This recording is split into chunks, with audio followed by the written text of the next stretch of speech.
नमस्कार, मी पंजाब डक आज राज्यातल्या सर्व शेतकऱ्यांसाठी सर्वप्रथम आनंदाची बातमी। राज्यात 7 तारखेपासून म्हणजे 7 नोव्हेंबर पासून राज्यातला पाऊस रजेवर जाणार आहे, कायमचा निघून जाणार आहे, विड्रॉल होणार आहे, म्हणून हा अंदाज सर्व शेतकऱ्यांनी लक्षात घ्यायचा। 7 तारखेला पावसाळा संपला म्हणून हे जाहीर होणार आहे, म्हणून हे देखील सर्व शेतकऱ्यांनी लक्षात घ्यायचं। म्हणजे सांगायचं झालं तर 7 तारखेपासून राज्यात थंडीला सुरुवात होईल, ठिकठिकाणी थंडी जाणार।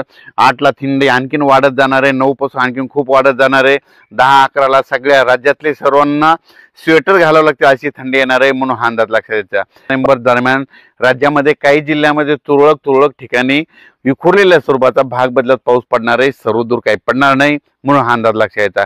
मग तो पाऊस विखुरलेला कसा पडणार आहे, कोणत्या जिल्ह्यात राहणार आहे सांगायचं झालं तर यवतमाळ जिल्हा झालं, हिंगोली जिल्हा झालं, वाशिम जिल्हा झालं, नांदेड जिल्हा झालं, परभणी जिल्हा झालं, लातूर जिल्हा झालं, धाराशिव जिल्हा झालं, बीड जिल्हा झालं, अहिल्यानगर झालं, जालना जिल्हा झालं, ह्या त्याच्यानंतर सोलापूर जिल्हा, सांगली, सातारा ह्या पट्ट्यामध्ये ह्या 3 दिवसामध्ये विखुरलेल्या स्वरूपाचा पाऊस पडणार आहे, खूप काही मोठा पडणार नाही, म्हणून हा अंदाज सर्व शेतकऱ्यांनी लक्षात घ्यायचा।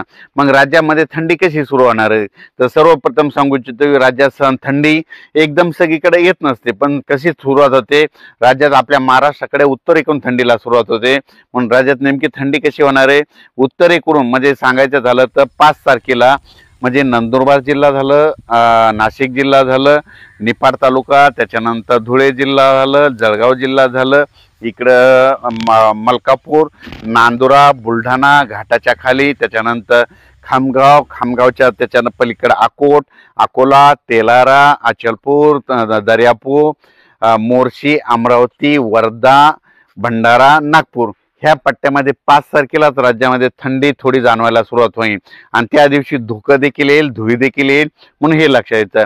त्याच्यानंतर 6 तारखेला ती थंडी काय होणार आहे, परत पुढे सरकणार आहे। मग ती पुढे कुठं येणार आहे, मग इकडून सुरुवात करू आपण संगमनेर तालुका, आंबेगाव तालुका, जुन्नर, त्याच्यानंतर अहिल्यानगर, संभाजीनगर, त्याच्यानंतर बीड जिल्हा, त्याच्यानंतर परभणी जिल्हा, त्याच्यानंतर जालना जिल्हा, त्याच्यानंतर हिंगोली, वाशिम आणि यवतमाळ 6 तारखेला ह्या पट्ट्यामध्ये थंडी जाणार।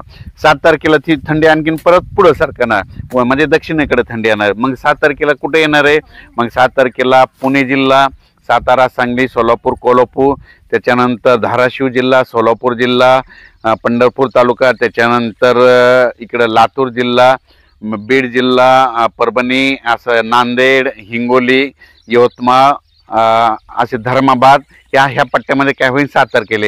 परत ती 8 तारखेला थंडी काय होणार आहे, तेलंगणाकडे जाणार, तेलंगणा कर्नाटककडे जाणार आहे।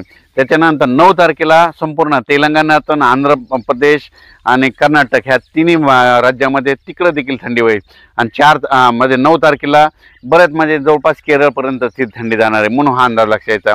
आणि बऱ्याच शेतकऱ्याचे असे फोन आहेत, मग यानंतर पाऊस येईल का, तर माझी सर्व शेतकऱ्याला आनंदाची बातमी, 7 तारखेच्या नंतर आपल्या महाराष्ट्रात